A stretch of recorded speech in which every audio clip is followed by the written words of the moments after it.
Alguma ideia sobre prova? Para que serve a prova?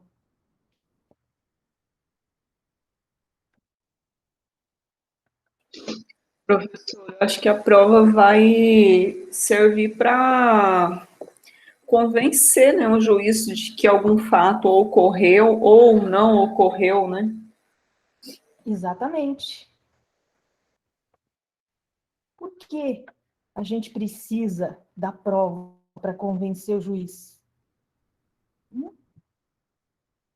Tem um colega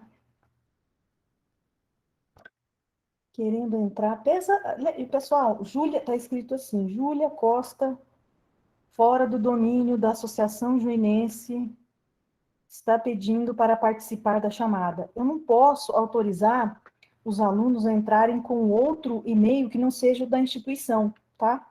A instituição nos proíbe de aceitar os alunos. Então, eu pediria a ajuda de vocês para avisar, né? Mandar uma mensagem no grupo avisando os colegas para que entrem com o e-mail institucional. Pode ser? Tudo bem? Eu acho até que eu. Ah, é a Júlia, ela é minha aluna em sociologia. Pessoal do sétimo vespertino, podem avisar a Júlia, por favor, para ela fazer o login com o e-mail o e-mail institucional? Eu já Ah, avisei, prof. Ela estava aqui com o e-mail certo, mas deve ter caído e na hora de voltar, troca. Mas já entrou de novo. entendi, ela já está participando. Oh, obrigada, viu, Thaís? De Obrigadíssimo. nada. Valeu. Que bom, gente, que vocês sempre estão se ajudando. Isso é muito bom. Deixa eu me achar aqui. Pronto. Provas. A Valéria trouxe um conceito de prova e uma ideia de prova muito fiel à realidade. E ela disse, e disse muito bem, que a prova serve para convencer o juiz. Por que está correto? Porque o nosso sistema, ele é o sistema do convencimento motivado ou da persuasão racional, certo? Nós não adotamos aquele sistema da prova tarifada ou do convencimento simplesmente livre, sem precisar ser motivado. Claro que nós temos exceção. Por exemplo, a exceção é... Qual seria a exceção desse nosso sistema do livre convencimento motivado ou da persuasão racional? O tribunal do júri, o jurado não precisa motivar o seu convencimento, certo?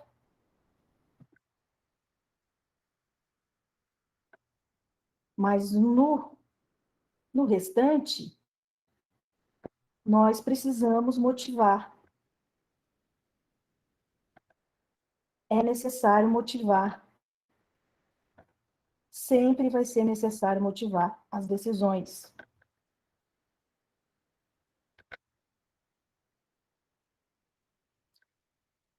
E como essa prova é distribuída? Então, vamos pensar no conceito. Para a gente sintetizar, tá? A gente vai dizer assim, a prova, a gente pode definir a prova como sendo um elemento trazido ao processo para convencer o juiz e, caso realmente convença, sirva de embasamento para o juiz. Tudo bem? Com essa ideia? Tudo certo?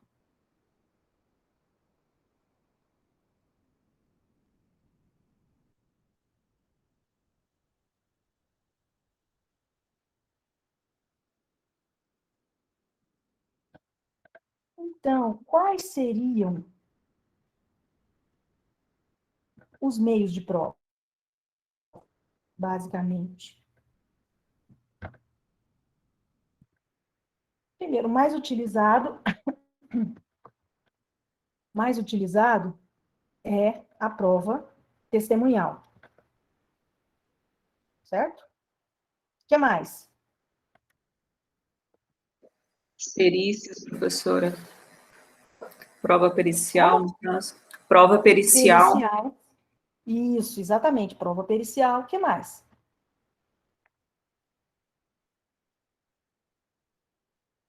O que mais, pessoal?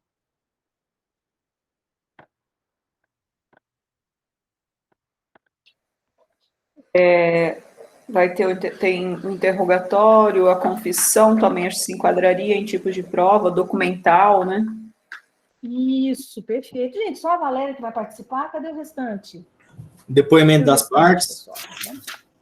Isso.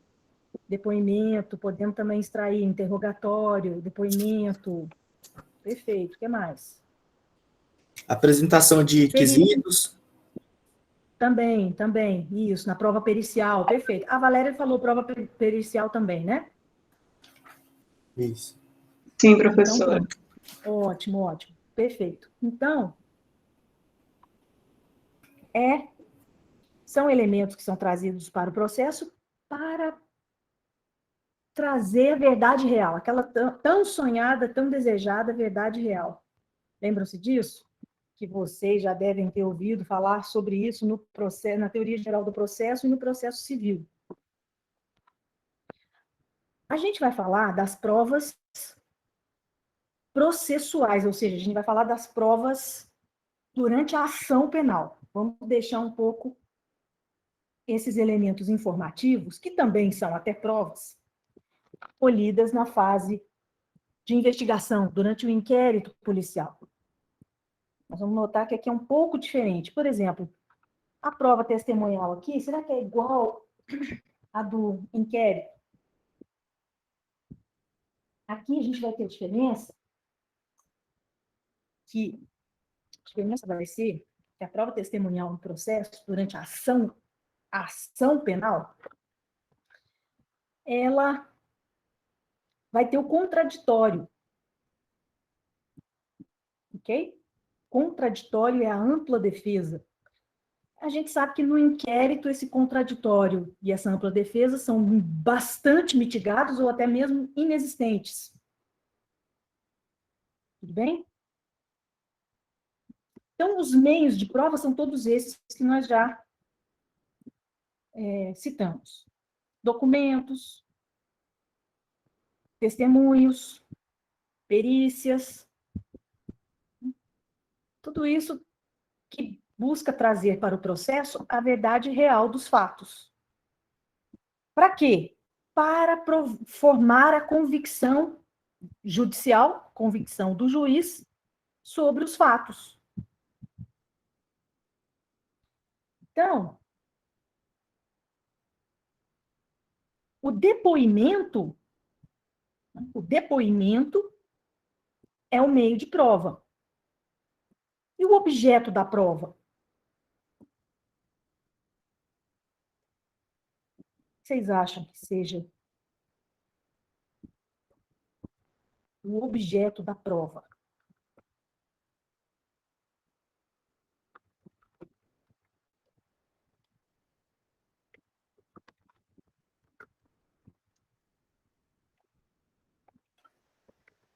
O objeto da prova não seria os fatos que as partes pretendem demonstrar? Isso, sim, exatamente. Perfeito. São fatos sobre os quais está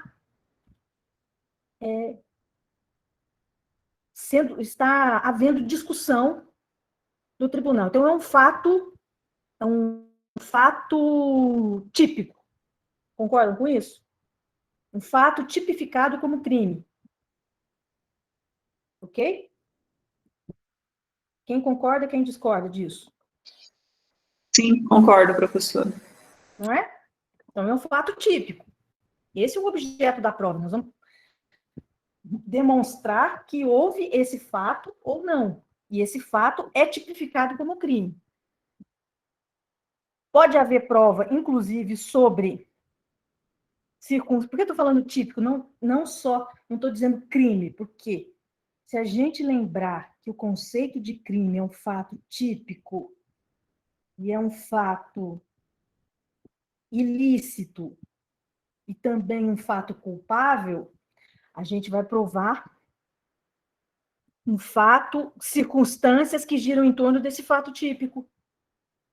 Vai provar a existência de um determinado fato típico e vai tentar provar também, a busca, né, da prova é a autoria desse fato típico. Sobre os quais, né, a autoria de alguém, de algum sujeito, que é o acusado na ação penal. Sobre quem já existem também indícios. E já tem que ter indício de autoria e materialidade do crime, porque senão nós não teremos aí a justa causa da ação penal. A ação que não tem justa causa, o que acontece com ela? O que tem que fazer com ela? Pessoal?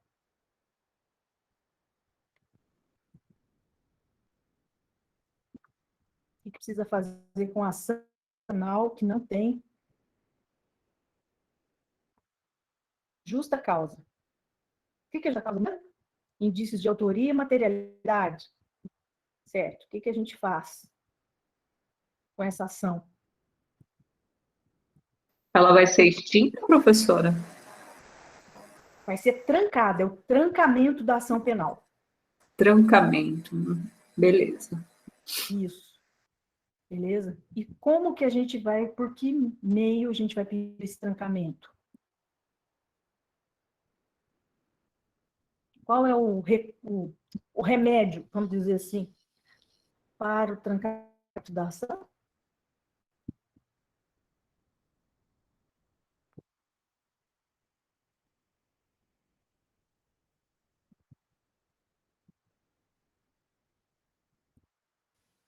Ninguém sabe? Seria o arquivamento, professora? E surgindo novas provas, pode ser desarquivado nesse sentido? Sim, seria um arquivamento, seria um trancamento, né, Cleiton? Por meio de um habeas corpus. O habeas corpus é a medida adequada para o trancamento da ação penal que não tem justa causa. Claro que, como você bem disse, né, Cleiton? Se houver novos fatos, tragam novos elementos que tragam esses indícios de autoria e materialidade, a fluir naturalmente, certo?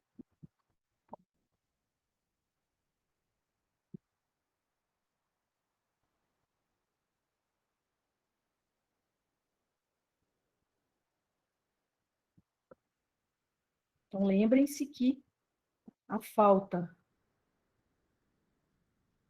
de justa causa, ela desafia habeas corpus para o trancamento da ação penal, ok? O que seriam esses indícios razoáveis de autoria? Seriam o que a gente chama de, eu vou botar aqui no chat, fumus comissi delicti. Vocês vão ouvir muito, vão ver também, frequentemente, essa expressão em processos, na jurisprudência, a doutrina também usa, mas é muito frequente vermos essa expressão que eu botei no chat para vocês,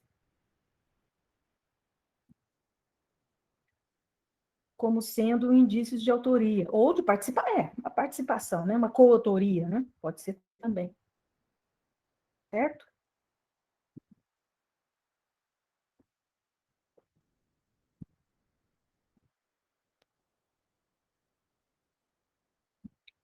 Deixa eu trazer aqui a prova testemunhal.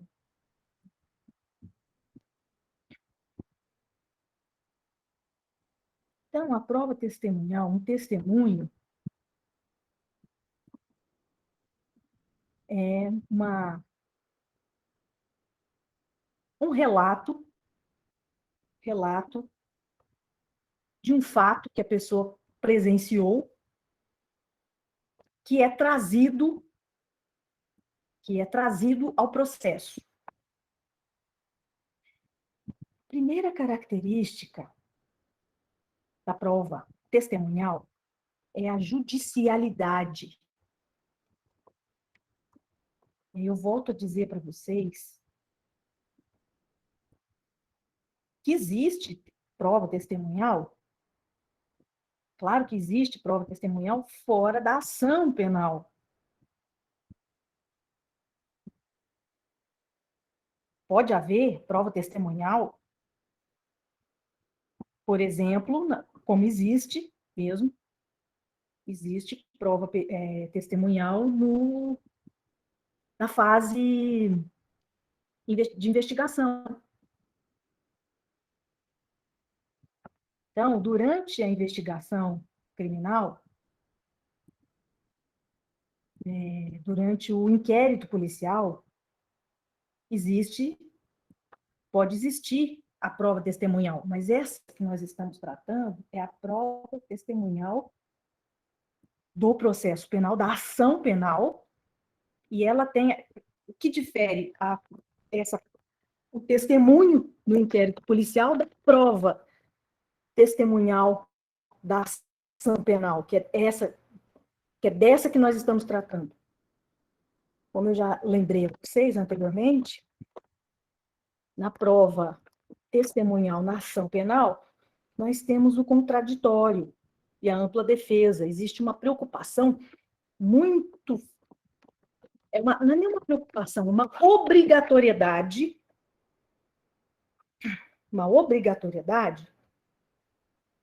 de que haja contraditório, de que o contraditório e a ampla defesa sejam perfeitamente respeitados.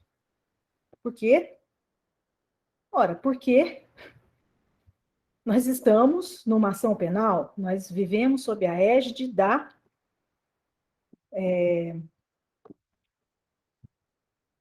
do sistema, nosso sistema constitucional é um sistema que ele exige uma série de garantias. Uma série de garantias para o acusado, claro. Esse nosso sistema garantista, previsto na Constituição, ele impõe o contraditório e a ampla defesa. Para quê? Para evitar uma injustiça. Como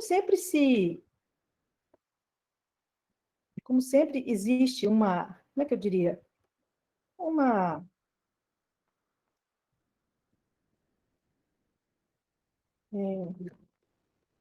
máxima no direito penal, principalmente no direito processual penal, de que é preferível que haja um culpado solto do que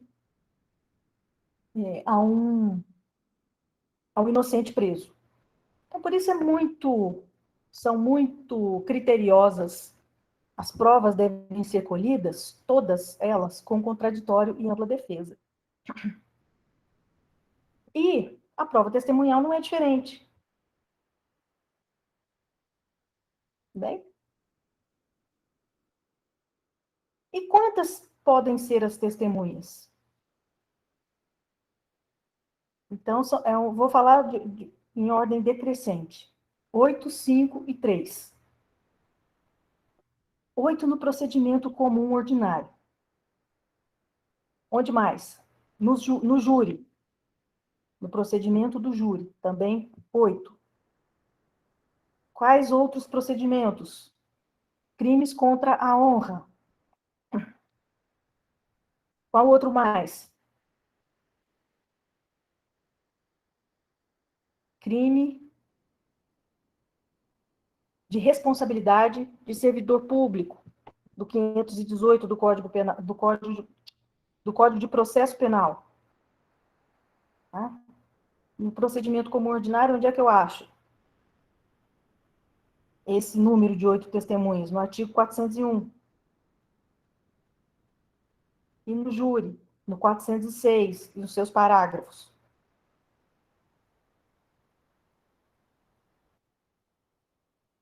O que mais? Crimes contra a propriedade material.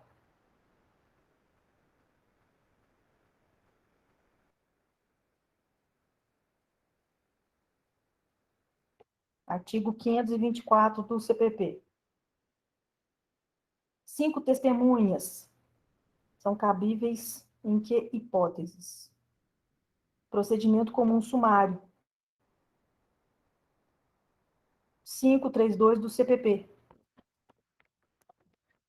Qual outro? Crimes falimentares da Lei 11.101. Esse número de 5 testemunhas, um rol de 5 testemunhas, está previsto na Lei 11.101, que é a Lei de Falências, que, aliás, é um tema que eu gosto muito de trabalhar. Está previsto no artigo 185 da Lei 11.101 e também no 532 do CPP.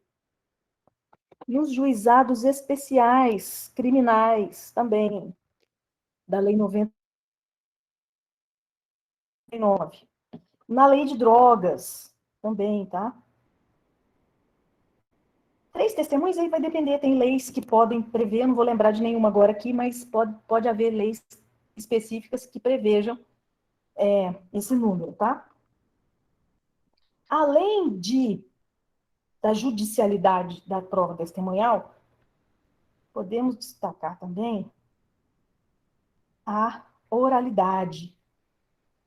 Por que oralidade? Porque a testemunha não pode, salvo raras exceções, ela não pode prestar o seu depoimento, o seu testemunho, por escrito, salvo em raríssimos casos. Como, por exemplo, a pessoa que não sabe falar, é muda, não consegue falar. Ela pode prestar por escrito.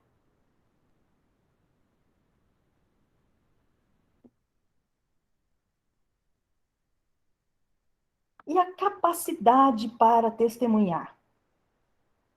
O 202 do CPP diz que toda pessoa é capaz de ser testemunha. Isso significa o quê? Que qualquer pessoa que tenha a mínima condição, ou que tenha mínimas condições de perceber o que está acontecendo ao seu redor, e de narrar tudo isso que viu, ou que percebeu, independentemente da sua capacidade mental, da sua idade, das suas condições físicas, pode testemunhar. Então, quer dizer que pode ser arrolado um interdito como testemunha no processo penal? A resposta é no sentido positivo. O inimputável pode testemunhar? Claro, desde que ele tenha condição de entender o que aconteceu ao seu redor e de contar isso. Ele precisa saber narrar o resultado desses acontecimentos que ele percebeu. Por qualquer um dos sentidos, audição, tato, visão. Geralmente conta-se o que se viu e ouviu. Em geral, são essas as questões, mas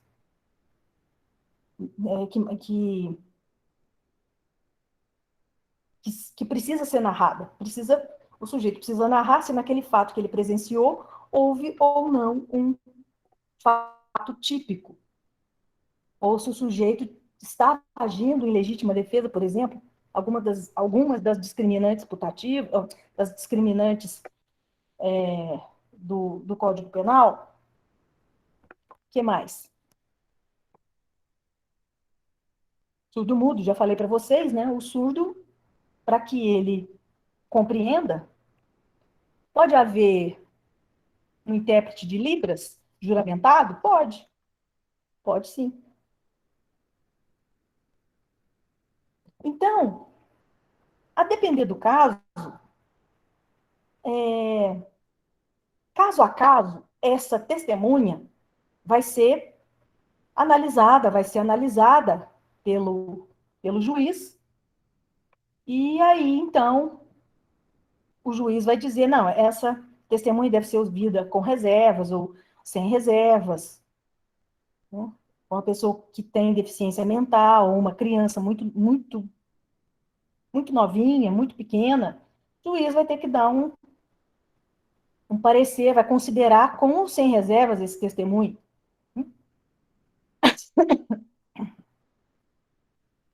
Então, certas pessoas, existem algumas pessoas, será que tem alguns tipos de pessoas que não podem ser testemunhas de jeito nenhum? Quem vocês acham? Vocês acham que pode haver alguém que não pode testemunhar? Nem de jeito maneira?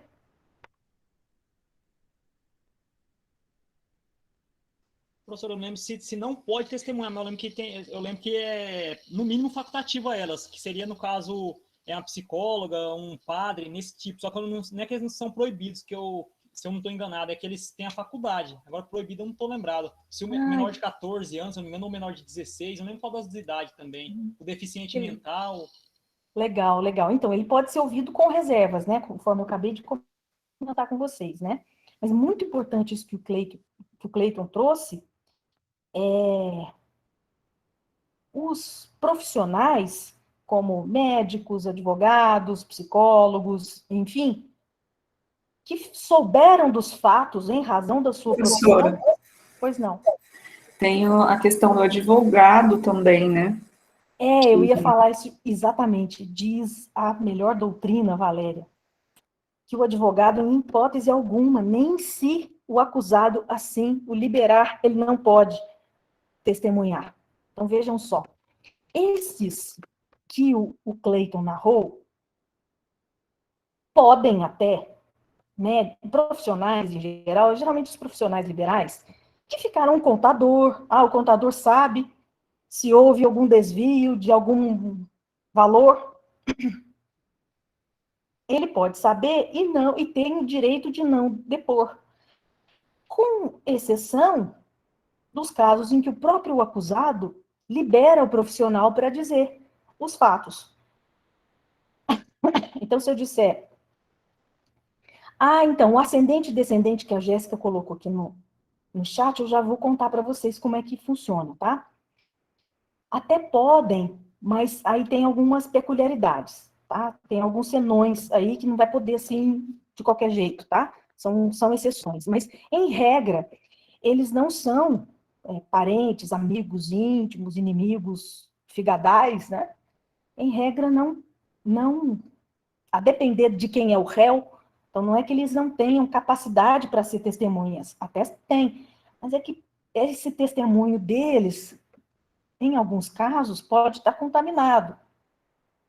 Isso, Valéria, isso que eu ia dizer já, mas já que você adiantou, ela escreveu aqui no chat que essas pessoas muito íntimas, amigos ou inimigos, são considerados, o depoimento deles é colhido, mas não como testemunhas, mas sim como informantes. É isso que eu vou explicar daqui a pouco para vocês a diferença, tá? Mas esses profissionais liberais, como o padre, o pastor, o médico, o assistente social, o professor, enfim, psicólogo, profissionais da saúde em geral, o fisioterapeuta, o nutricionista, etc., apenas se o próprio acusado expressamente permitir. Então, tem que ser uma permissão expressa, dizer, olha, eu autorizo, eu permito que você deponha, vai dizer o que você sabe, vai depor a favor. Existe, a gente chama, né, uma outra questão que eu quero trazer para vocês, é que a gente menciona certos grupos de testemunha como sendo testemunhas da acusação ou testemunha da defesa, só que, na verdade, elas não estão lá para defender nem para acusar ninguém. A testemunha da acusação não necessariamente está lá para ferrar com o acusado. E não necessariamente a testemunha da defesa vai passar o pano para o acusado. Elas são testemunhas do processo, da ação, da justiça, melhor dizendo. Por isso que o crime de falso testemunho é um crime contra a administração da justiça.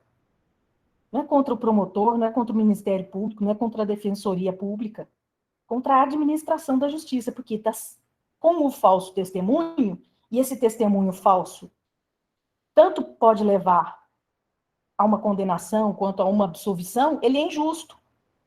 A absolvição ou a condenação que se fundamentar nesse falso testemunho vai gerar uma injustiça. Tanto uma acusação, uma condenação falsa, quanto uma absolvição baseados em um falso testemunho, levam a uma situação injusta, de injustiça, má aplicação da justiça, como vocês podem imaginar. De modo que é por isso que são testemunhas da justiça, e não de uma das partes. Apesar que a gente usa essa expressão, não está errado. Por quê? Porque foram arroladas essas testemunhas, ou por uma parte, ou por outra. Então, não que seja errado, mas não é correto. Então, o informante é aquela pessoa que... Qual a diferença, então, entre testemunha e informante? A testemunha... Diga. Valéria, diga.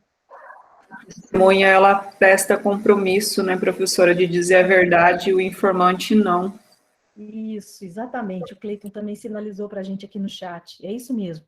É o compromisso. Ela presta compromisso. Compromisso de quê? Como bem disse a Valéria e o Cleiton, como bem disseram eles, compromisso de dizer a verdade. Então, a testemunha ela tem que comparecer, é obrigatória a presença dela no local, ou se for feita por videoconferência também, né, precisa estar no local onde vai ser feita a videoconferência. Então, ela tem esses 3 compromissos. Se deslocar até o local onde vai prestar o testemunho. Segundo, tem que prestar o testemunho, tem que dizer, não pode permanecer em silêncio. Pode não saber dar a informação. Olha, eu não sei precisar que horas eram exatamente, por exemplo. Parece-me que foi após as 2, mas não sei se eram 2 ou 2:30. Pode ser. De que cor era a camisa do sujeito? Olha, não me lembro. Ela pode dizer isso. Ela está mentindo? Não. Ela está respondendo a pergunta. Ela tem que dizer. E aí, terceira obrigatoriedade, terceira obrigação, terceiro dever da testemunha. Então, comparecer, prestar o testemunho, e esse testemunho tem que ser verdadeiro. Ela tem que prestar o compromisso de dizer a verdade. O informante, não. O informante é mais light. Ele vai dizer, não necessariamente verdade. Mas, por exemplo, nesse caso que a Jéssica comentou aqui no chat, de ascendentes e descendentes, me fez lembrar uma situação. A nossa lei Maria da Penha, que a gente nunca chama pelo número, né? Mas é sempre pelo apelido que ela tem, em homenagem a Maria da Penha Fernandes. Aliás, nós passamos vergonha perante a Corte Internacional de Direitos Humanos, Interamericana de Direitos Humanos, porque ela todos sabemos que ela tomou um tiro, ficou paraplégica, tomou um tiro do ex-companheiro, ex-marido, ficou paraplégica. Esse caso foi parar na Corte Interamericana de Direitos Humanos e o Brasil foi condenado a produzir uma lei que realmente protegesse as mulheres, porque não eram protegidas. E não eram mesmo. Eu me lembro, quando eu era aluna, cheguei a acompanhar alguns casos, sempre caíam na Lei 9099. O cara tinha que pagar uma cesta básica. Só isso. Metia o couro, ele não dava nada. Mas, enfim. No caso de violência doméstica, um filho, por exemplo, pode ser ouvido, é a única pessoa que viu o fato. Viu o pai agredindo a mãe, por exemplo. Foi a única testemunha que viu. Não, o depoimento dele não vai ser ouvido? Claro que vai ser aproveitado. Muitas vezes como testemunha mesmo, vai ser a única prova de que houve realmente essa agressão por parte do marido ou companheiro. Mesmo que sendo a criança filho ou não do agressor. Pode até ser que não seja filho do agressor. Até porque, vejam só, a situação da criança é bem delicada, né? É o pai contra a mãe. Então, notem que aí essa criança não teria nem por que passar pano para o pai e nem piorar a situação do pai para proteger a mãe. Vejam que não teria nem... Eu não consigo vislumbrar uma situação em que não, a criança está fazendo isso para que o pai se dê mal. Ou para que a mãe se dê mal. Enfim, não consigo vislumbrar uma situação como essa. Pode acontecer? Até pode. Mas tudo isso, gente, vai ser analisado pelo juiz. Ok? Então, o código, estão falando em compromisso, então a diferença entre informante e testemunha é que o informante não tem esse compromisso de dizer a verdade. O compromisso, vamos falar um pouquinho desse compromisso, então. O Código de Processo Penal, o CPP, no artigo 203, ele diz que deve-se advertir a testemunha quanto à sua obrigação de dizer a verdade. Alguém está com 203 aí? Pode ler a gente? Alguém pode se posicionar aí? Se não tiver aí na mão, assim, for procurar, não tem problema.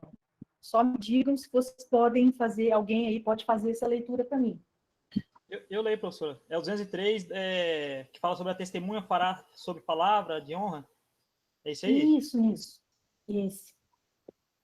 A testemunha fará sobre palavra de honra a promessa de dizer a verdade do que souber e lhe for perguntado, devendo declarar seu nome, sua idade, seu estado e sua residência, sua profissão, lugar onde exerce sua atividade, se é parente e em que grau de alguma das partes, os quais suas relações com qualquer delas, e relatar o que souber, explicando sempre as razões de sua ciência ou as circunstâncias pelas quais possa avaliar-se de sua credibilidade. Muito bom. Olha só que legal. Sob pena de responder por falso testemunho. Então, vai haver toda esse questionário, né? O juiz vai fazer uma espécie de um questionário introdutório para esse testemunho. Então, vai inquirir sobre o nome, toda a identidade dela, profissão, etc., devendo adverti-lo que se não fizer assim, devendo dizer que ela tem que falar a verdade e que, caso contrário, ela tem que prestar o compromisso de dizer a verdade, caso contrário, pode responder por falso testemunho 342 do Código Penal. Esse instituto do compromisso, ele não deve, diz a doutrina, ele não deve ser entendido bem, assim, exatamente ao pé da letra, como dever de verdade. Por quê? Porque isso poderia trazer um entendimento equivocado de que a testemunha que não prestou esse compromisso poderia mentir. O que não é aceito, não pode ser aceito pelo processo penal. Esse compromisso, como é que a gente deve entendê-lo? Ele é um símbolo, é um símbolo. E mesmo estando ausente do depoimento, o juiz, o que pode fazer é dar menos valor a esse depoimento. Então, suponhamos uma testemunha que não prestou compromisso. Ah, é um informante. Esse informante, vocês concordam que ele também não pode mentir? Estaria ensejando um dano à justiça?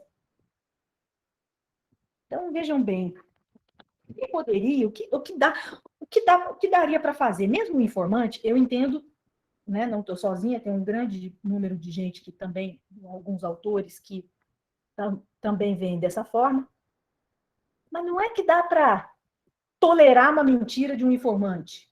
Eu não acredito nisso. Por quê? Porque haveria uma condenação ou uma absolvição injusta, mas a questão aqui seria dar um desconto para o que a pessoa está dizendo, entendeu? O que eu acho que deve haver é, essa pessoa informante é uma pessoa muito querida. Então, qual é o fundamento de considerar alguém informante ou testemunha? Por exemplo, o melhor amigo de um acusado. Assim, aquele truta mesmo é aquele tá na pior, um sempre ajudou ao outro. Então, é lógico que, inconscientemente, ele vai tender, vejam bem, ele vai tender a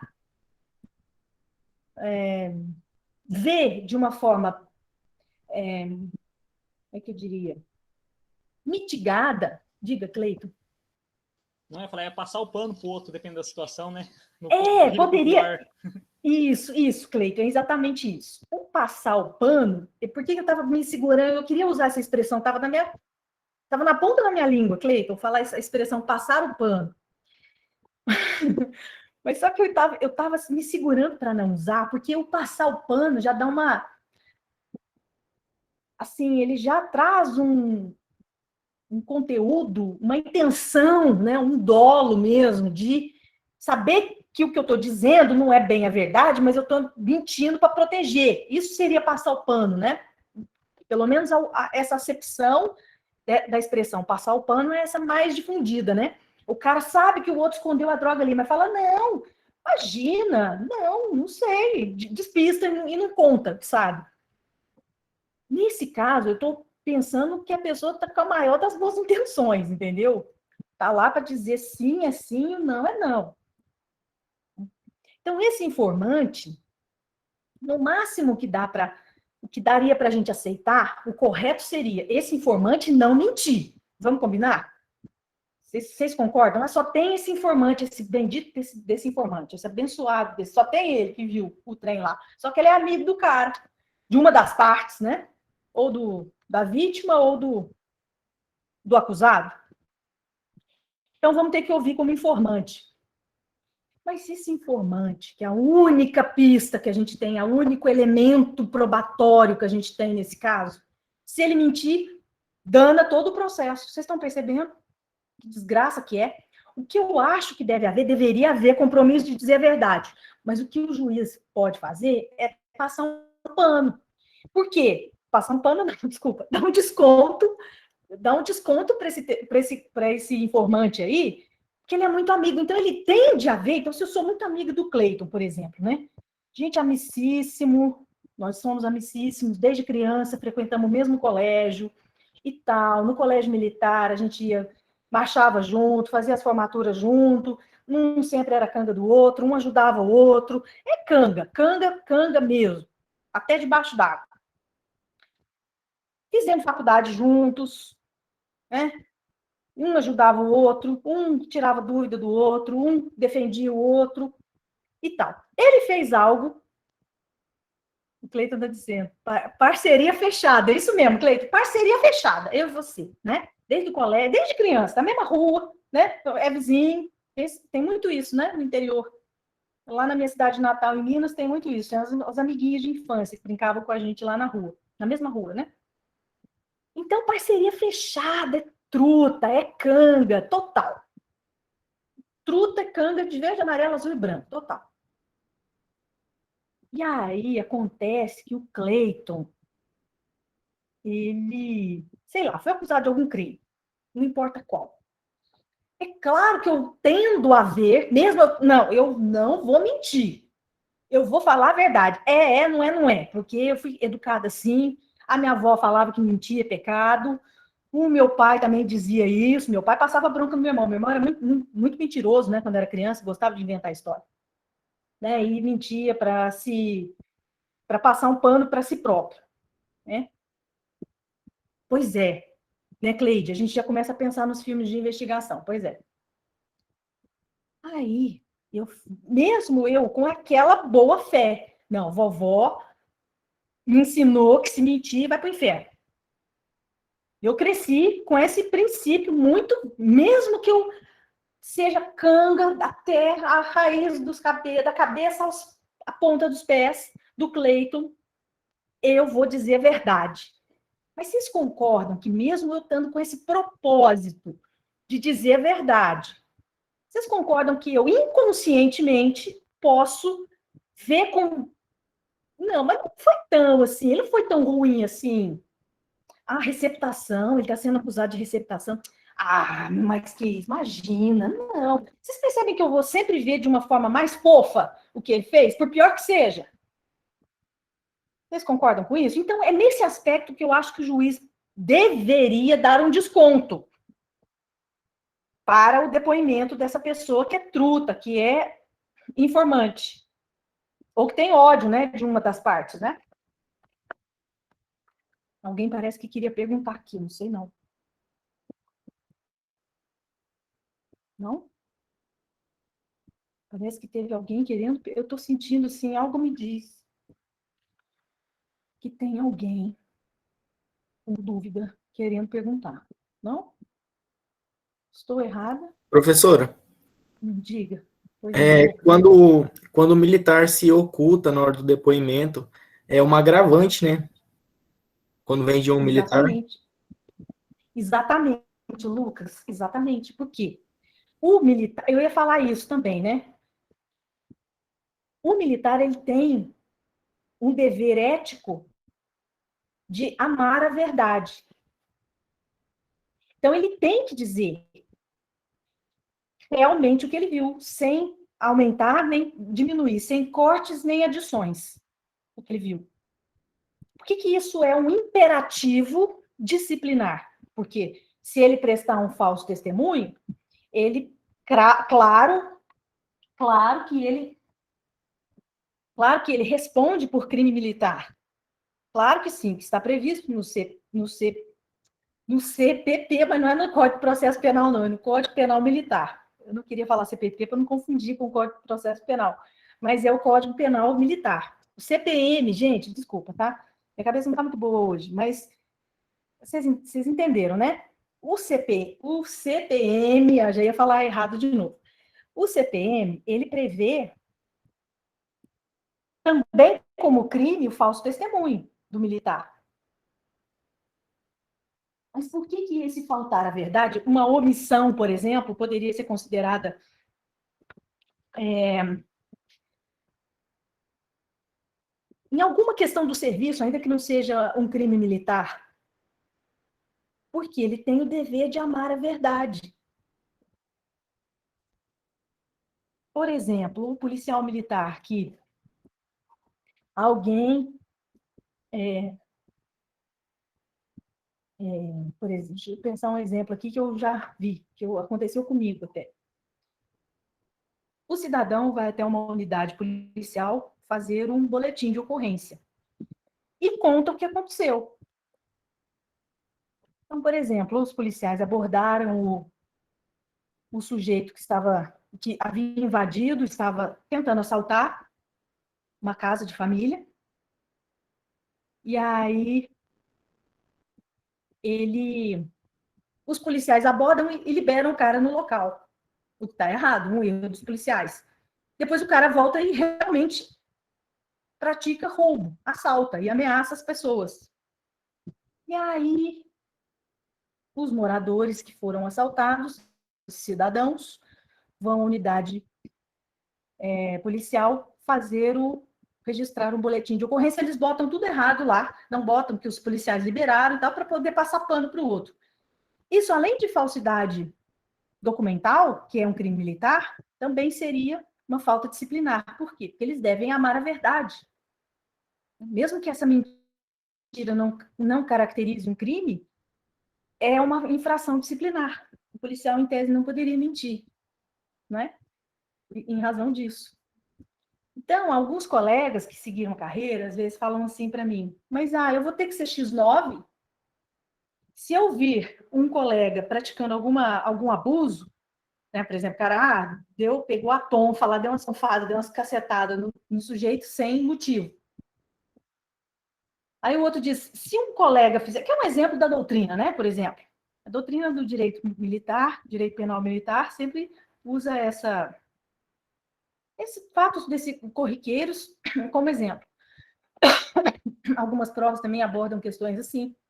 Então, um dos policiais faz uma abordagem abusiva e acaba lesionando fisicamente um dos abordados, né? Dá as famosas cacetadas, né? Pega o cacetete, né? A tonfa, e desfere alguns golpes contra um dos abordados de forma completamente inadequada, descabível, inadmissível, né? Seria inadmissível. Aí um colega diz assim, mas aí eu vou ter que ser X9, eu vou ter que contar isso. Eu falei, meu bem, você não é X9, você é um policial militar, você deve amar a verdade, você presenciou um crime de abuso. Então, você tem o dever de reportar isso ao seu superior. É um dever. Por quê? Amar a verdade. Mas eu não sou assim. Então, vá fazer outra profissão. Para militar, você não pode. Você não tem o espírito militar. É isso. Eu não sou assim, eu menti para minha namorada. Não é assim, né? Depende da mentira, né? Se for uma coisa grave, realmente uma pessoa não tem a alma militar. Mas se for assim, você acha que eu estou bem com esse vestido? Aí o cara pensa assim, tá meio esquisito o vestido, né? Mas como ele quer muito agradar, ele gosta muito dele, ele diz, não, meu bem, tá linda, né? Quantas vezes alguém já nunca fez isso?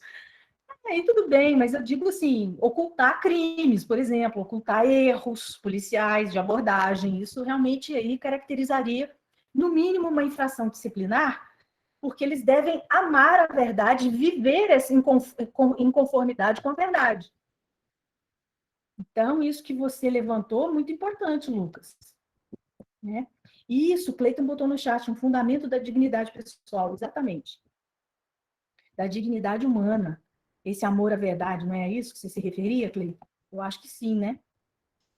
Professor, que tem um estatuto militar, né, que fala sobre essa parte, que fala que é sobre pundonor militar, que é a pessoa manter a conduta, assim, sobre essa parte de dizer a verdade, né? Tanto dentro do serviço como fora. Isso tipo, faz parte do fundamento, né, igual eu falei aí, da dignidade pessoal, né?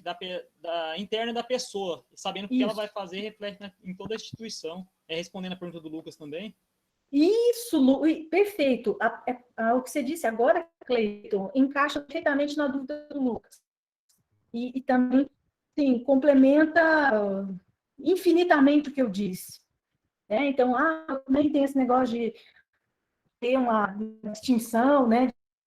Não rigoroso ao extremo com quem eu não gosto e nem ser bondoso, fofinho, condescendente demais com quem eu gosto, né? A gente buscar sempre a justiça. E essa verdade não é fácil, viu, gente? Não é fácil. Mas é possível. Claro que requer um grande esforço da pessoa. Então, por exemplo, em outras instituições, pode ser que tinha um aluno que foi mal educado comigo, né? Me respondeu mal, não sei o quê. Eu tenho que corrigir a prova desse aluno da mesma forma daquele aluno fofinho que eu gosto. Ou de um aluno que é indiferente, né?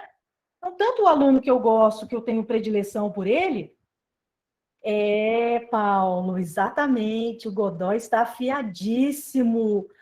Vai ser um grande sargento. Muito bem, maravilha. Me conta, viu? Viu, Godoy? Cleiton Godoy, me conta, viu? Novidades aí desse concurso, como você foi, me manda notícia, hein? Que eu vou estar aqui. E, professor, tá difícil, porque era para ser em abril a prova, adiou, daí marcaram ia ser domingo agora, dia 6, adiou de novo, agora vai ser mês que vem. E cada vez que dá um negócio de Covid aí, que é alguma cidade polo, dá a situação de Covid aí, já cancela. Daí cancela na dia, na verdade. É verdade, vai sempre adiar, mas vai dar certo, até bom que você, quanto mais adiar, mais você ganha tempo para estudar o Estatuto de Ética e Disciplina Militar, né? Você vai A arrasar. Ludmilla, professor, a Ludmilla também é esposa de militar, o cara não faz outra coisa sem estudar. Ludmilla, então, os meus amigos militares, todos que eu conheço, eles sempre agradecem as esposas, né? Porque elas têm uma participação fundamental nas suas vidas. Então, seja presentemente, seja diretamente por serem militares também, ou seja, por estar ao lado e apoiando o trabalho dos militares, as mulheres sempre têm. Parabéns, Ludmilla, isso aí. Isso é amor, né? Isso é amor. Ela sempre tem uma participação especial na nossa segurança, né? Na nossa segurança pública. Então, claro que esse fato aconteceu comigo, que eu relatei para vocês, né? Os colegas liberaram o rapaz, fizeram um grande erro, e aí fui registrar o boletim de ocorrência, erraram de novo. Eu fui ao subcomandante da minha unidade, onde eu estudei, né? Eu passei minha juventude inteira lá. Eu aprendi também esses princípios da lealdade, da verdade, do amor à verdade, no colégio. E eu aplico isso. Então, por exemplo, a justiça, amar a justiça, é justo? Eu queria tanto, para mim, ia ser tão mais gostoso se fosse A, mas o justo é o B, eu tenho que ir para o B. Mesmo que isso me gere. Vocês percebem isso? Mesmo que isso sacrifique a minha vida e as minhas coisas, é mais confortável o B, mas o meu dever é a verdade, o justo é o A, então é o A. Então, tem alunos, e a gente é humano, tem alunos de quem a gente gosta mais, tem alunos que são indiferentes, tem alunos até que eu não tive muita simpatia por aí na minha vida, né? Aqui não, aqui, graças a Deus, eu não tive nenhuma questão nesse sentido. Os nossos alunos aqui são muito, muito queridos, são muito educados, são muito compreensivos. Então, é uma experiência muito boa que eu tenho tido aqui. Mas já tive experiências meio ingratas, né, em outros lugares. E eu tinha que me certificar de que eu estava sendo justa na minha correção. Eu nem estava corrigindo de uma forma condescendente as provas dos alunos de quem eu gostava e nem estava sendo rigorosa demais com aqueles alunos com quem eu não simpatizava muito. Até antipatizava, em alguns casos. Então, eu li a prova, bom, essa nota que eu dei para esse aluno que eu não gosto, seria a mesma que eu daria para aquele outro indiferente? Eu nem sei quem é. Não, eu daria mais nota, então eu dou mais nota para esse chato. Esse aluno fofinho, que eu dei essa nota, será que eu daria para um que é indiferente? Não, eu daria um pouco menos, então vou dar menos. O amor à justiça.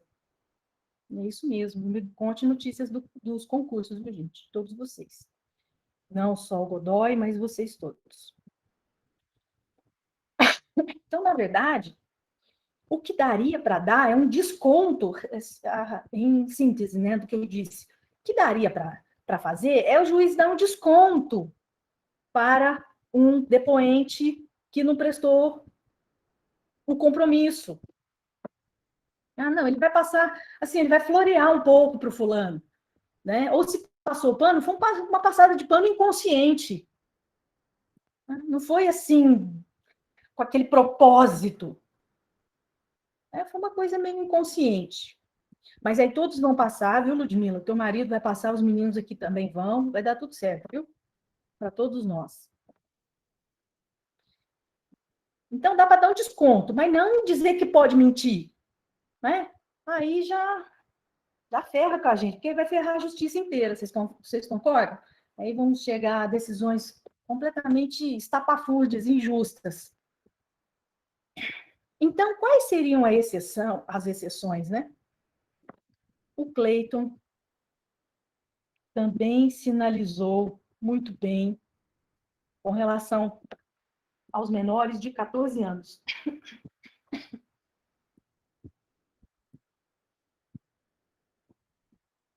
são dispensados também do compromisso. E os parentes do acusado, que estão elencados no 206 do CPP, quais sejam ascendente, descendente, irmão, cônjuge, ou seja, em outras palavras, cônjuge ou companheiro, ainda que separado judicialmente, e também filhos adotivos e os afins. Quem são os afins em linha reta? Estudaram direito das famílias? Quem são os parentes por afinidade? Quem são os parentes por afinidade da Ludmila, por exemplo? Toda a família do esposo dela. A família do marido da Ludmila são os seus parentes por afinidade. Também chamados antigamente de contraparentes. Somos contraparentes, ou seja, parentes por afinidade. É todo o parentesco gerado pelo casamento. Todos nós, isso mesmo, né, Ludmila? Amém. Todos nós mesmos. Em linha reta, o que seria uma linha reta? Todos os que estão acima de nós e os que estão abaixo. Como assim? Ascendentes e descendentes. Ascendentes, pais, avós, bisavós, trisavós e assim por diante. E filhos, descendentes, né? Filhos, netos. Então, esses são os ascendentes, pais, avós, bisavós, etc. Descendentes, filhos, netos, bisnetos, trinetos e assim por diante. São os descendentes. Então, todos esses são linha reta. O que é linha reta? Um descende do outro. Um gera o outro. Colateral, aqui está do lado. Mas você não descende dele, você não foi gerado por ele. Eu fui gerado pelo meu tio, pelo irmão do meu avô. Meu pai tem um tio, por exemplo, chamado Joaquim. Eu sou descendente do Joaquim? Não, sou colateral. Vocês vão aprender direito de família, né? Só para a gente entender de quem o legislador está falando. Então, os parentes afins em linha reta são sogros, sogras, genros, noras, tá? Ainda bem, né, que não precisa prestar compromisso para testemunhar para a sogra, ou a sogra testemunhar para os genros, não ia dar rolo, né? Que tem até piada de sogra, não é à toa. Então, é um rol taxativo. Notem que o 206, para a doutrina, é um rol taxativo.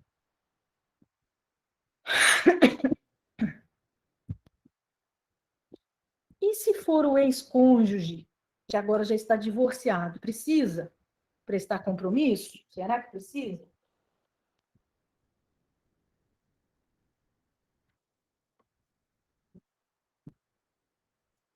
Na verdade, eu acho até engraçado isso que eu vou dizer.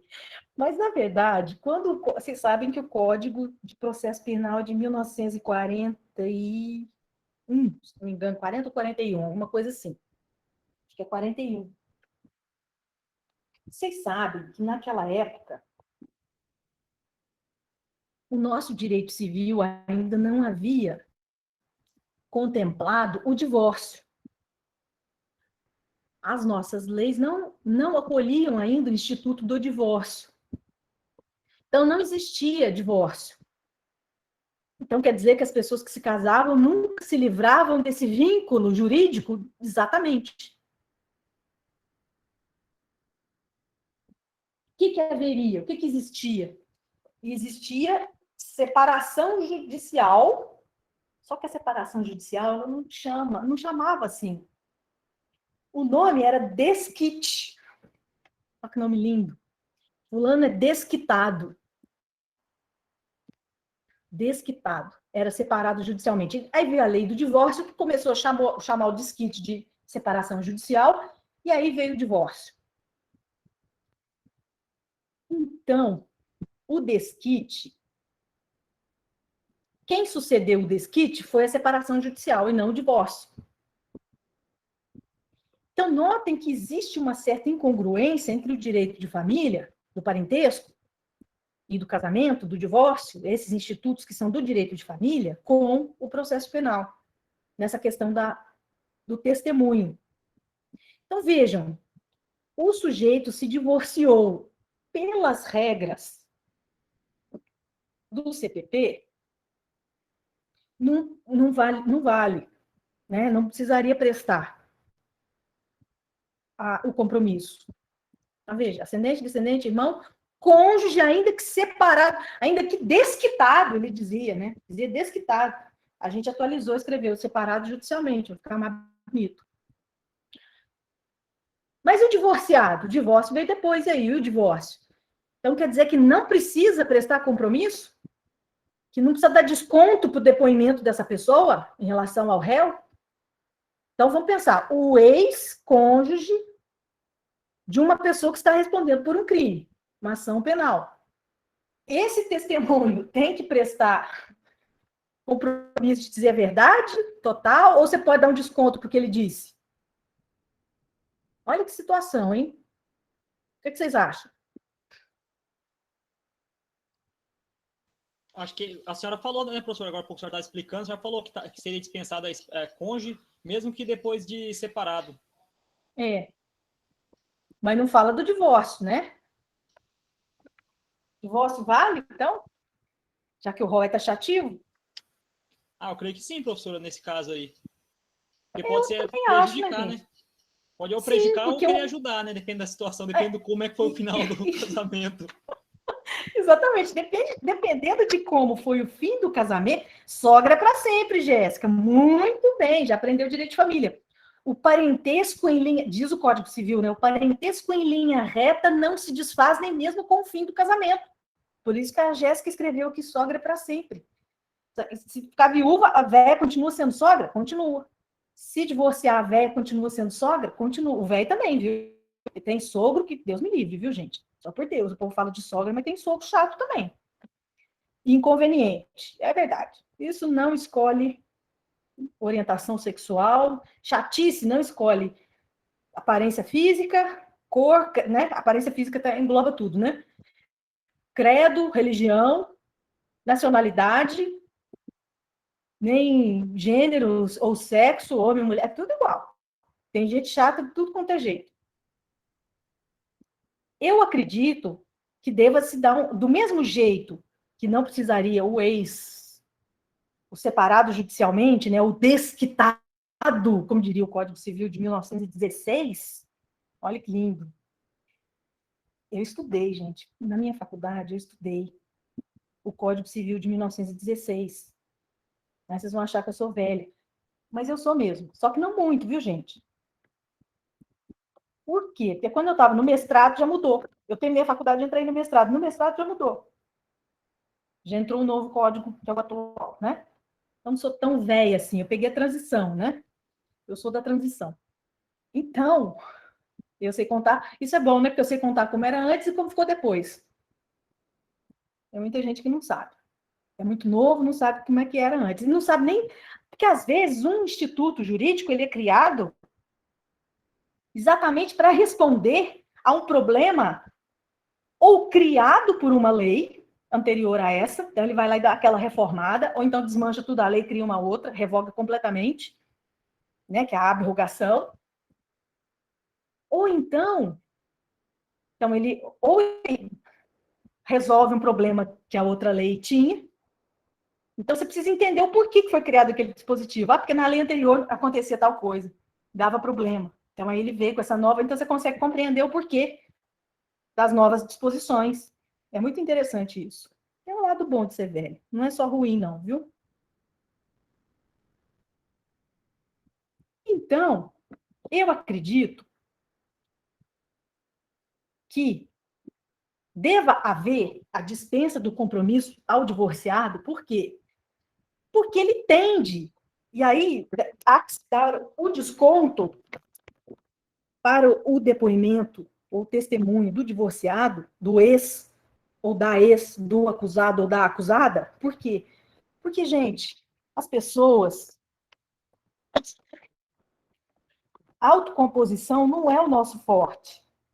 As pessoas adoram odiar e adoram se odiar também. Então, elas adoram criar brigas, rusgas e picuinhas, Para quê? Para um ter ódio do outro. Então, geralmente, os casamentos não acabam bem, porque as pessoas levam tudo para o lado pessoal. Né? Então, aí, ai, fulano me traiu, ai, não sei o quê, não sei o quê, não sei o quê, e fica com ódio, e fala mal da pessoa para todo mundo. A gente que já viu divórcios por aí, a gente sabe como que funciona o babado. Então, o cônjuge ou o ex-cônjuge, ele é o primeiro a querer ir lá, depor, testemunhar, para esculachar o ex-cônjuge. Infelizmente, isso é uma realidade. Muitas pessoas têm ódio do ex. Prova disso é a alienação parental. Tentam afastar os filhos dos pais. Isso é uma desgraça.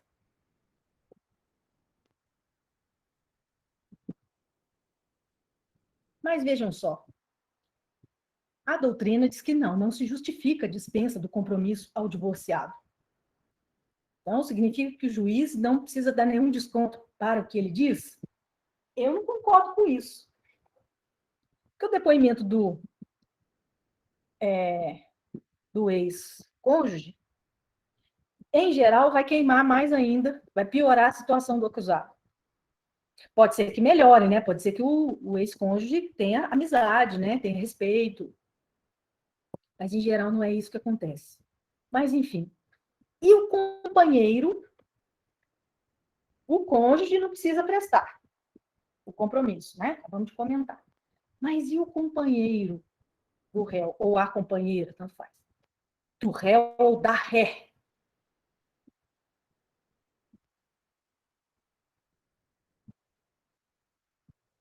O que vocês acham? Estende-se a dispensa do compromisso a ele? Ou não? Vejam só, a Constituição, vou contar para vocês, se vocês ainda... Eu também quero ver o Wellington. Quem não tem ódio do ex? Quero saber se alguém aqui conhece alguém, algum conhecido, ou si próprio, que não tem raiva... Alguém não tem raiva do ex, ou conhece alguém que não tem? Eu desconheço, hein, professor? Eu também não conheço, Wellington. Não Mas, conheço. a pessoa tenta afastar ao máximo os filhos e ainda põe Não é? contra os filhos. Geralmente, né? Geralmente. 99%, né? Vamos dizer assim, né? Sim, não é, 99%. Eu acho que uns 99%, eu acho, o Wellington acha, quem mais acha? A Cleide também está dizendo só se conhece quando se separa, é verdade. O Paulo aqui está dando risada, não sei se ele concorda. O Cleiton está dizendo que acha que quando você larga dela, professor. E o homem também, né, gente? Infelizmente. Vocês que são da área de segurança, vocês devem já ter visto casos assim desgraçados, né? O que acontece muito no feminicídio, gente? Vocês que são da área também, tanto da segurança pública ou de outros ramos que têm contato com esses casos, ou como cidadãos, como nós, que ficamos sabendo de casos que a própria imprensa relata, deve ser até mais, né, Cleiton, do que 99,9%, né? Mas em muitos casos, o que é que acontece? A moça diz assim pro cara, não quero mais ficar com você. Ah, não, chega, não quero mais não, seja feliz, vamos ser felizes, cada um do seu jeito, e de boa. Aí o que o cara faz? Bate. O que mais? Ameaça. E aí não chega, ela não volta para ele. E aí o que mais que ele faz? Agride fisicamente. Professor, Ameaça. também existe aquele quesito de colocar a mulher como, você não vai conseguir viver sem mim porque você não consegue um trabalho, você não consegue sustentar os seus filhos. Então tem essa questão. Os meninos não vão deixar eu mentir. Eu trabalhava na Secretaria de Saúde, né? E nós tínhamos lá na Secretaria de Saúde o Conselho da Mulher, né? Eu era um dos representantes como conselheiro da mulher, aonde eu representava dentro desse conselho o quesito LGBTQI+. E lá tinha muitos casos desses que chegava ao conselho para que a gente fizesse uma carta de repúdio, né? Uma carta de esclarecimento à sociedade. Então, sempre vinha casos do tipo. E, na maioria das vezes, o contexto é esse. Eles utilizam dessa artimanha, né, do tentar se justificar como a mulher não conseguiria viver sem ele, porque ele é o patriarcal, né? Ele é a Isso. pessoa que sustenta a casa. Nossa, perfeito esse depoimento, Pedro. Exatamente. Inclusive, eu não sei se vocês já ouviram falar, já que o Pedro levantou essa questão hoje, que é vital essa questão do LGBT. É vital. Por quê? Muitos deles e delas são desprotegidos pela lei. Então, não sei se vocês sabem, mas a Lei Maria da Penha, ela é aplicável também a travestis. Olha que interessante, que importância que tem isso. A doutrina e a jurisprudência têm defendido isso, porque elas realmente estão em situação de vulnerabilidade social. Né? Infelizmente, Ô, elas professora, estão... Sim, pois não, Paulo? esse negócio de ex é interessante, né? Uhum. Porque vamos dizer, se o casal ali se separou e continuaram de boa, tranquilo, mas aí o atual dela, atual dele também não aceita, né? Então nunca vai ser uma Pois vai é, ser questão de gente, ex ficar de boa, isso tranquilo. é uma bobagem.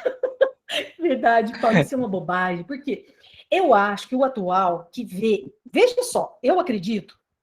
Isso é um dos pontos que a gente tem até que analisar, viu, gente? Vocês jovens, meninos, meninas que estão aí se relacionando com seus pares, com seus paqueras, os seus ficantes ou namorados, ou até companheiros ou cônjuges, seja homo ou heteroafetiva, viu? Isso vale para todo mundo. E eu acho que eu tenho muitos amigos que são gays e eles têm uma maturidade fantástica, porque eles ficam amigos dos ex. Apresenta outro namorado pro ex. Gente, isso é maturidade, tem que parar de levar as coisas pro lado pessoal. Se ex fosse bom, não era ex. Então, os atuais que ficam com ciúme de ex, vamos supor, o ex se dá bem com a... Um ex-casal se separou, foi cada um pro lado. O João e a Maria. Aí o João arranja sei lá, a Zefa, e a Maria arranja o Bastião.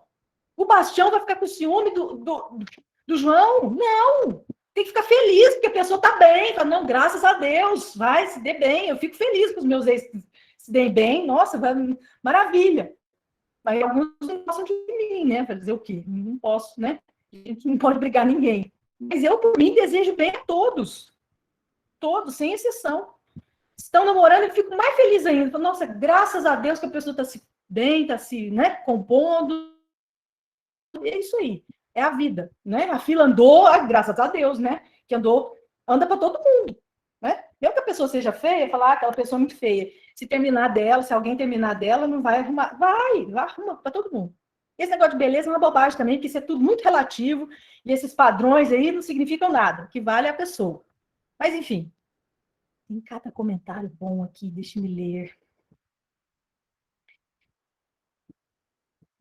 Também quero ver quem não fica com raiva do... Mas isso é maturidade, né? O Wellington disse uma coisa interessante aqui, os meninos também, e eu acho que isso é uma maturidade psicológica. Quando a pessoa pensa assim, o ex, ele é ele, e ele vai... Ou o ex ou o atual, né? Ninguém é de ninguém, a gente é de Deus, né? A gente não pertence a outro, a gente pertence... Para quem não acredita, ótimo também. Mas para quem acredita, pertence a Deus. Enquanto Deus permitir que fiquem juntos, fiquem bem, vamos ficando. Sempre com respeito. O Cleiton também disse uma coisa muito legal aqui, da mentalidade do feminicídio, que eu acho que é o que ele sintetizou muito bem aqui. Ele colocou aspas, né, que é o pensamento de alguns homens, que tem a mulher como propriedade. Muito bem. E ele botou entre aspas esse pensamento, se não ficar comigo, não fica com mais ninguém. É exatamente isso. Os homens, muitas vezes, têm medo dessa autodeterminação feminina, eles veem isso como uma ameaça. Eu, por exemplo, tive namorado que tinha ciúme de eu vir dar aula, de eu vir trabalhar. Porque eu ia ficar exposta perante os meus alunos, mas é lógico que eu vou, isso é bom para a minha carreira, é bom para a minha vida. A minha vida não tem sentido sem dar aula, eu não já fiquei sem dar aula, né? O ano passado, por exemplo, que eu fiquei cuidando do meu pai, né? Mas eu estava cumprindo a minha missão de filha. Eu estava feliz porque meu pai se recuperou, graças a Deus, mas eu estava sentindo uma falta, assim, absurda de estar com os meus alunos. É maravilhoso mesmo, Pedro, isso que eu estava comentando com vocês, né, dessa extensão da Lei Maria da Penha às travestis, é perfeito, né? Eu achei genial, uma grande construção doutrinária, isso é importantíssimo. A Cleide está dizendo agressão psicológica, sim, as relações tóxicas, né, Cleide? Então, Professora, essa pois não, questão querido. aí que a senhora levantou, né, Uhum. da Lei Maria da Penha defender as travestis também, eu acho muito Sim. bacana que se empodere aqui também a questão das trans, né, as transexuais, que não são as mesmas coisas que Não, travestis. muito Muitos, diferentes, né? assim, sim, eu creio que muitos aqui ainda têm o pensamento, não porque é falta de senso ou alguma coisa do tipo, mas é falta de Uhum. informação porque não foi procurar, né? A Sim, questão de isso, informação.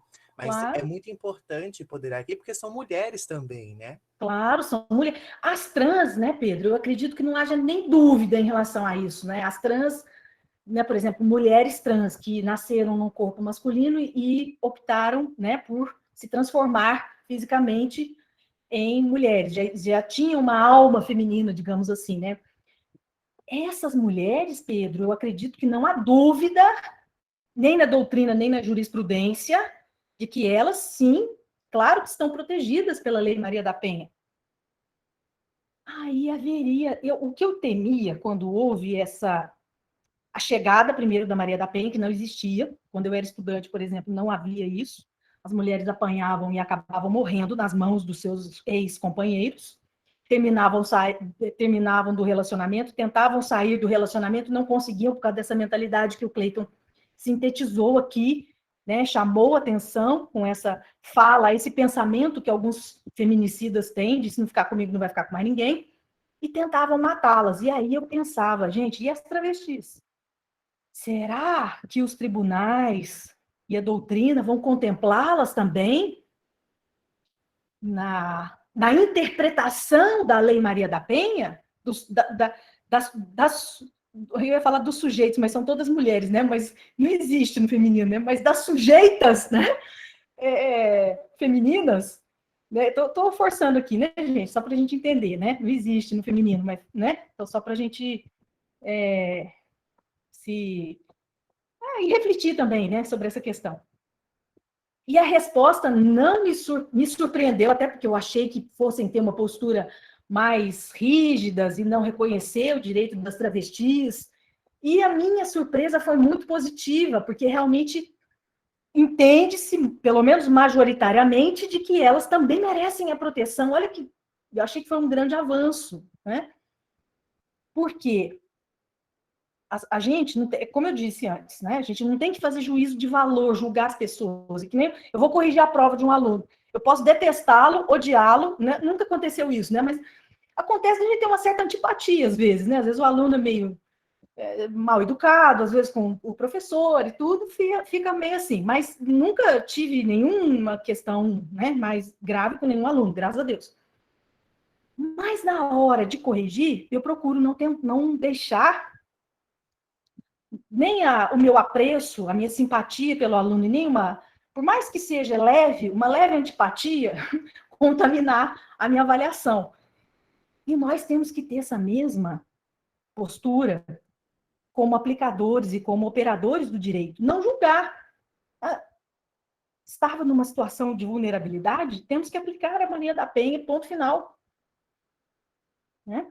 Perfeitamente. Eu acho isso muito legal também. Mas e o companheiro, minha gente? Será que ele também está dispensado do compromisso? O que vocês acham? Eu gosto dessa turma porque vocês são, além de muito inteligentes, muito dedicados. Eu noto que vocês estudam e eu me identifico muito com isso, que é como diria o hino do colégio onde eu estudei, colégio militar. Nosso lema é estudar, estudar, estudar com afinco febril. Nós estudamos com afinco febril.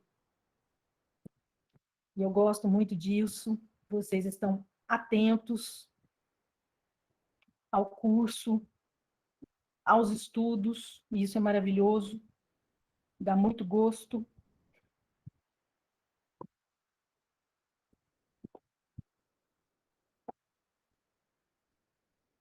que vocês acham? O companheiro também é dispensado do dever, do compromisso de dizer a verdade? Vejam, a Constituição, o que a Constituição diz a respeito da união estável? A Constituição, vou dizer assim, numa interpretação sistêmica, tá? Para fins de entidade familiar, tanto faz, união estável ou casamento. Todos dois são válidos e não pode haver uma discriminação legal ou judicial ou de qualquer outra forma que seja em relação a esses dois institutos. Ambos os institutos, diz a Constituição, união estável e casamento, são válidos para fins de constituição de família. Os dois são válidos. E aí a pergunta: dá para dispensar o companheiro?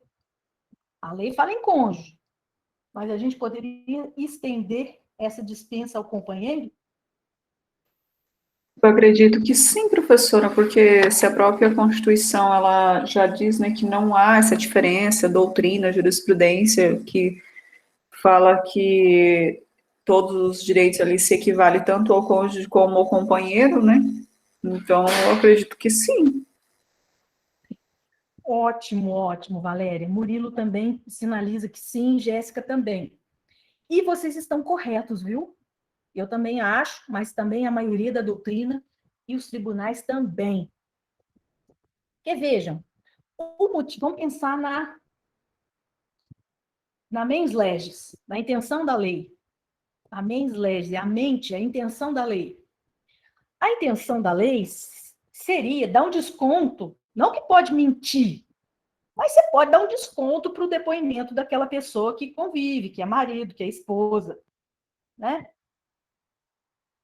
É claro que essa pessoa tende a ver o réu ou a ré de uma forma mais positiva, mais fofa, digamos assim, né?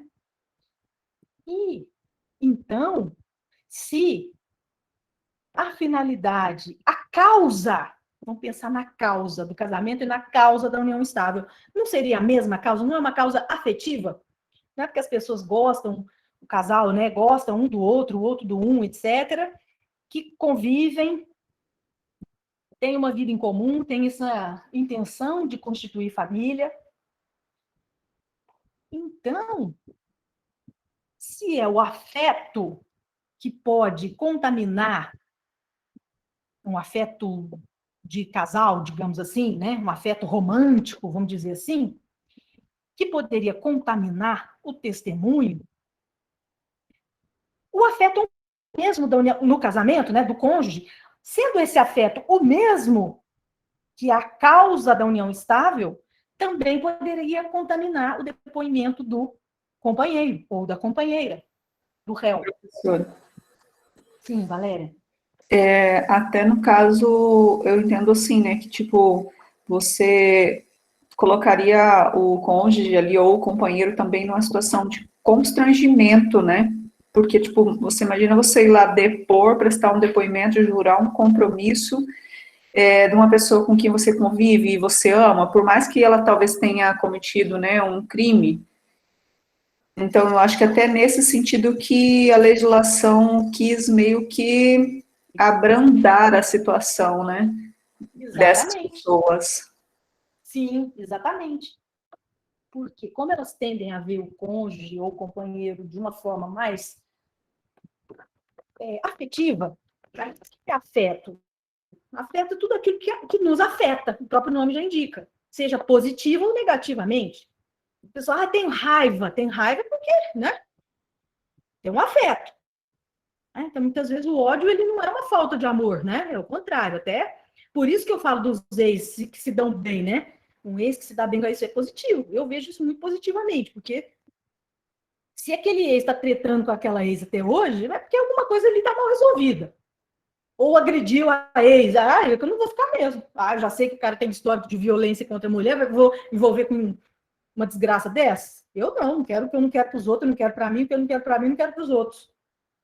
Então, esse afeto, exatamente, a pessoa tem que prestar um juramento, um compromisso constrangeria, como bem trouxe a visão da Valéria, como a Valéria bem ressaltou aqui na visão dela.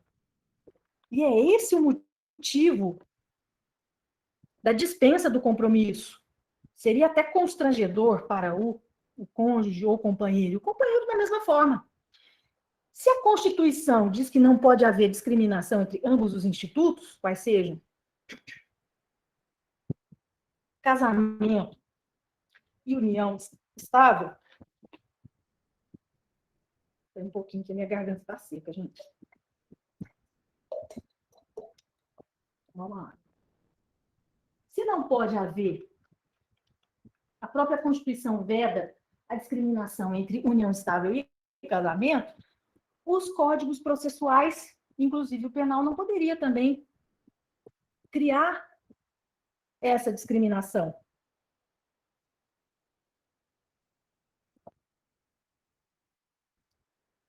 E o amigo íntimo e o inimigo capital do réu ou da vítima? Eles, na verdade, será que eles deveriam também estar dispensados do compromisso?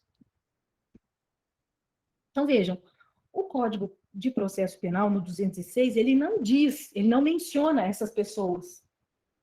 Mas será que também não deveria haver esse desconto? Né? Dizer que uma pessoa não está obrigada a se comprometer não é o mesmo que dizer você pode mentir. Mas ele dá um desconto, né, para esse depoimento.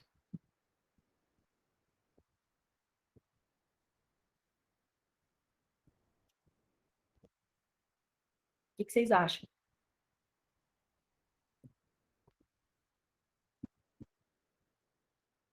Vocês acham que deve dispensar ou não?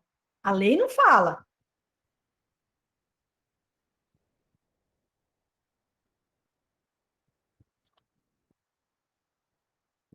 Se haver outros meios de prova, né, professora, para chegar ali no que está sendo pretendido, né, no fim pretendido, daria para dispensar. Agora, se fosse em último caso, mesmo assim ainda fica complicado, né? Mesmo sendo o último caso, ainda fica complicado. Fica mesmo, né, Cleiton? Eu também acho, fica muito complicado. Então, vejam só. Na verdade, pela lei, eles não estão dispensados do compromisso. Tem que dizer a verdade. Eu acho que todos deveriam prestar esse compromisso, viu, gente? Eu acho que esse 206, ele está, como muitos doutrinadores de renome também acham isso, eu acho que ele está ultrapassado, ele está demodé. Por quê? Não prestar o compromisso de dizer a verdade, eu acho que não é legal isso. Todos têm que prestar, todos têm que dizer a verdade. O juiz é que tem que dar o desconto para aquele depoimento. Né? Então, na verdade, eles não estão dispensados, não. Só que, então, pela lei, não tem essa dispensa. Né? Só que, o que precisa haver? Precisa conter nesse depoimento dele uma observação. Ou seja, a observação de que há uma certa suspeição, nesse depoimento. Ou seja, o depoente, a testemunha, ela é suspeita. Né? Então, precisa constar no termo dessa prova testemunhal que está sendo produzida, que existe essa condição especial de amizade íntima ou de inimizade capital que torna o suspeito, a testemunha suspeita. Então, torna também o depoimento dele suspeito. E aí o juiz, mais uma vez, vai ter que fazer essa valoração no momento do julgamento, no momento de prolatar a sentença.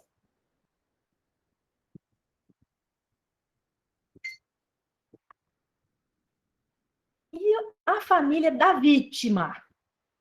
Por quê, minha gente? Leiam o 206, por favor, para mim. Quem se... também acho, Jéssica, é parcial, né? se o cara tem ódio ou ama a pessoa, é amigo íntimo ou inimigo figadal ou capital, claro que não vai ser imparcial o que ele está dizendo. Claro que vai ter um afeto aí, todo contaminando, pelo menos um pouco, como eu disse, né? Aquele exemplo que eu dei. Sua amiga íntima do Cleiton, desde criancinha, a gente estudou no mesmo colégio. Por mais que esteja imbuída daquela vontade mesmo de dizer a verdade, né? Ó, amigo, sinto muito, meu irmão, meu brother, meu canga, mas se eu tiver que falar algo que vá te prestigiar, eu vou dizer. Por mais que eu tenha esse empenho em fazer isso, inconscientemente eu posso interpretar o que ele fez de uma forma positiva, mesmo que seja, às vezes, até repugnante o que ele fez, mas eu não vou achar tão feio assim, pelo menos, entenderam? Ou parece que é uma coisa feia, mas eu vou tentar mostrar um outro lado. E eu posso levar o julgador do caso, né, que é o julgador de toda a sociedade, não é meu, não é do réu, não é de todo mundo, é do processo, né? O julgador daquela ação penal a erro, mesmo sem querer. Como a Jéssica bem disse, é parcial, né? A pessoa vai ser parcial, tanto para piorar, para mostrar um quadro mais feio do que o cara fez, o réu, o que está respondendo, o acusado. Então, pintar um quadro muito mais feio do que ele fez, ou um quadro mais bonitinho. Então, pode dar uma esculachada mais ainda no cenário, quanto pode dar uma arrumadinha também, né? Então, isso o juiz tem que dar um desconto para esse depoimento. E no Brasil, a gente sabe que a gente adora odiar, né? E também, quando a gente ama visceralmente. Então, a gente tem que tomar muito cuidado, a gente tem que aprender a separar, mas isso faz parte da nossa cultura, né? A gente tem uma cultura ainda um pouco imatura. Por isso que esse negócio de fica com o ex, com o ciúme do ex, da ex, do não sei do quê, essa bobagem. Devia ficar feliz, né? Ah, se dá bem com a ex, isso é um bom sinal. Sinal que tá tudo muito bem resolvido e que a pessoa é civilizada, já tá bom. Outra questão que eu coloco aqui, que eu levanto para vocês é lê o 206, quem vai ler o 206 para mim primeiro, né? Antes de eu falar dessa outra questão. Quem se prontifica, quem se candidata a fazer a leitura do 206 do CPT? Para mim, por favor. Para a gente... Eu leio, professor, ninguém lê, eu leio. Ninguém lê, né, gente? Só o Cleiton vai ser o meu fiel escudeiro aqui nessa aula? Pois não, Cleiton, por favor, leia para nós. Mas é aquela, a testemunha não poderá eximir-se? Né? A testemunha não poderá eximir-se da obrigação de depor. Poderão, entretanto, recusar-se a fazê-lo o ascendente ou descendente, o afim em linha reta, o cônjuge, ainda que desquitado, o irmão e o pai, a mãe ou o filho adotivo do acusado, salvo quando não for possível, por outro modo, obter-se ou integrar-se à prova do fato e de suas circunstâncias. Isso. Então, vejam só. Ele falou do acusado. Não foi isso que você leu, Cleiton? Ou alguém entendeu outra coisa? Sim, senhora, isso mesmo. Não é? E da vítima? E se for parente da vítima? O 206 não fala. O que vocês acham? Vocês acham que dá para dispensar? Também? Pensa, o pai teve a filha, sei lá, assassinada ou estuprada. Vocês acham que ele vai dar um bom depoimento em relação a esse réu? Acho que ele vai ser fofinho ou vai esculachar? Eu ia esculachar, hein, se fosse minha filha. Eita, se eu ia. O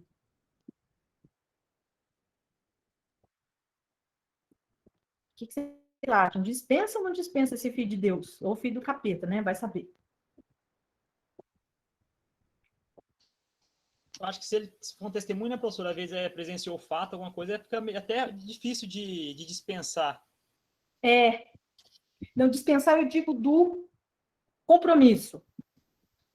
Do compromisso é complicado, querendo ou não, vai pesar. Agora a senhora falou, né? Vai pesar um pouco o depoimento dele ali. Assim, mas a pessoa tem que presumir que ele não vai levantar falso testemunho, né? Até que ele faz o juramento também, né? Dizer a verdade, não faz? Fazem, né? Faz, exatamente. Então, eles não estão dispensados do compromisso de dizer a verdade. né? Até porque não tem nenhuma lei processual penal estabelecendo o contrário, que eles podem ser dispensados desse compromisso de dizer a verdade. Porém, então tá. Então, eles vão ser compromissados e tal. Porém, também tem que constar no termo que vai, digamos assim, descrever, vai narrar esse depoimento, essa prova testemunhal, tem que estar no termo dos autos, essa condição especial de que é parente. Não, claro que vai estar também expresso no depoimento, né? Que ele é parente do réu. Mas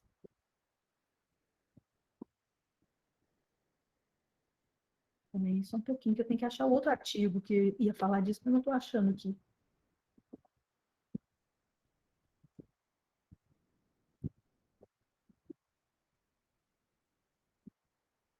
Da vítima. Tá, não vou achar agora.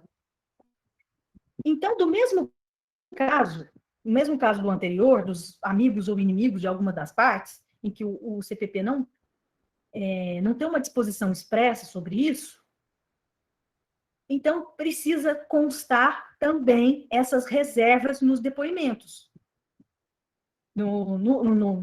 Essas reservas também no próprio termo.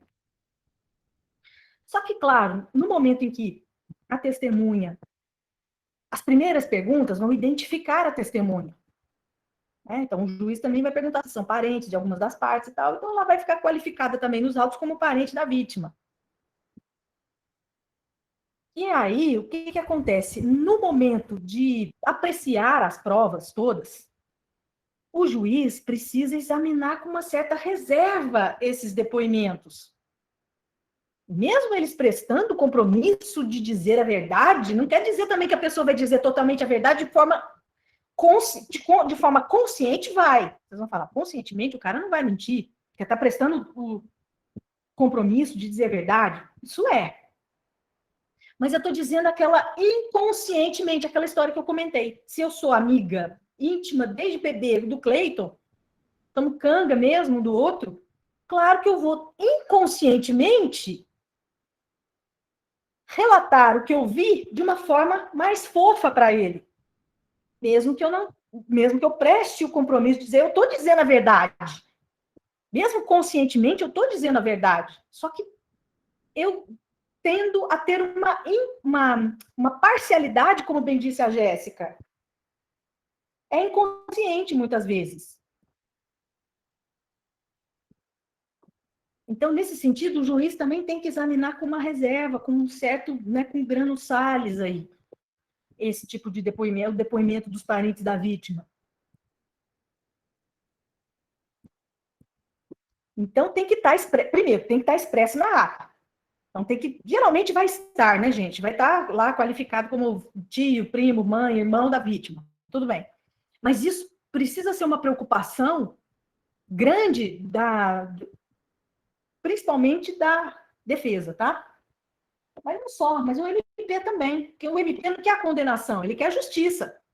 Né? O próprio nome do representante do MP estadual é promotor de justiça, não é promotor de condenação. Ele quer promover a justiça.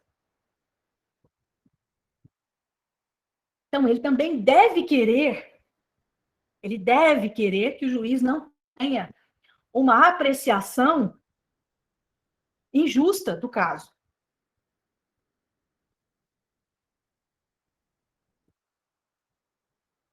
E se for um ascendente do pai adotivo ou descendentes do filho adotivo do réu?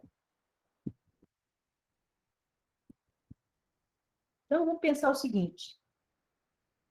Ascendentes e descendentes do réu, tudo bem. Filho adotivo, também. Não pode nem ter discriminação.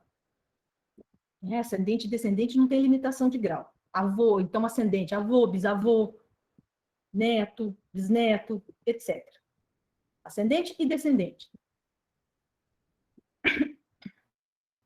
Só que o 206, ele fala de parentesco legítimo. Depois, ele faz menção a pai ou mãe,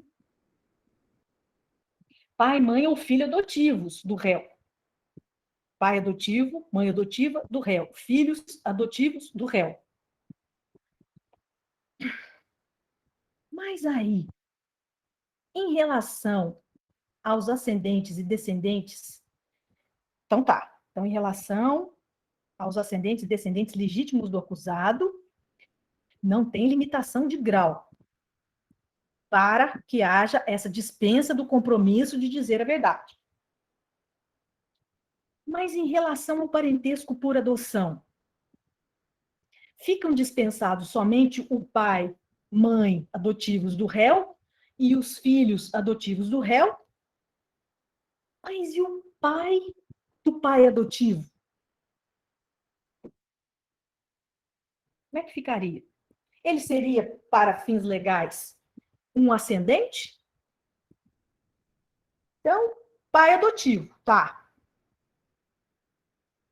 O pai do pai adotivo, do réu, seria avô também? E o filho do filho adotivo seria neto?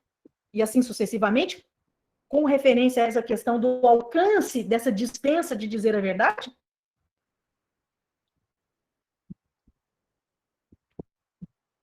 O que vocês acham? O que a Constituição diz sobre filiação, parentesco? Vocês vão pensar assim, mas ela é civilista. Toda hora ela fica com esse negócio de parentesco. Será que ela é civilista? Não, gente, não é. São problemas da doutrina mesmo. Complicado mesmo, Cleiton. O artigo 208 da Constituição, não, do CPP. Leia o 208 para nós, Cleiton, por favor, do CPP.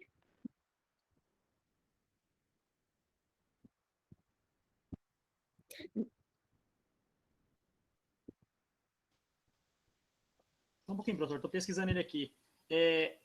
Não se deferirá o compromisso a que alude o artigo 203 aos doentes e deficientes mentais e aos menores de 14 anos, nem às pessoas a que se refere o artigo 206.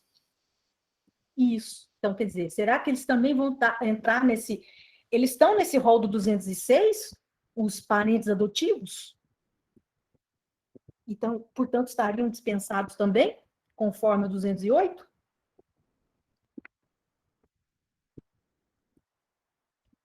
O que a Constituição fala sobre parentesco?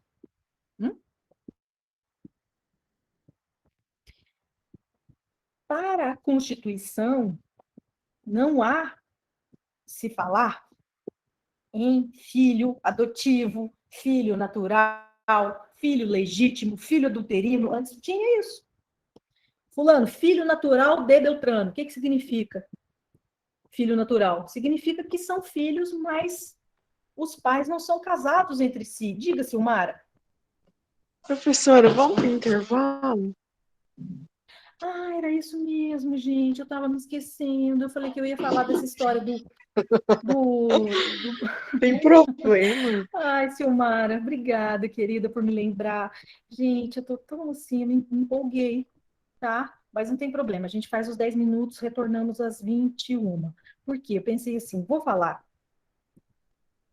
dos parentes da vítima e depois fecho para o intervalo, mas eu esqueci. Mas a gente faz o intervalo agora, então, tá bom?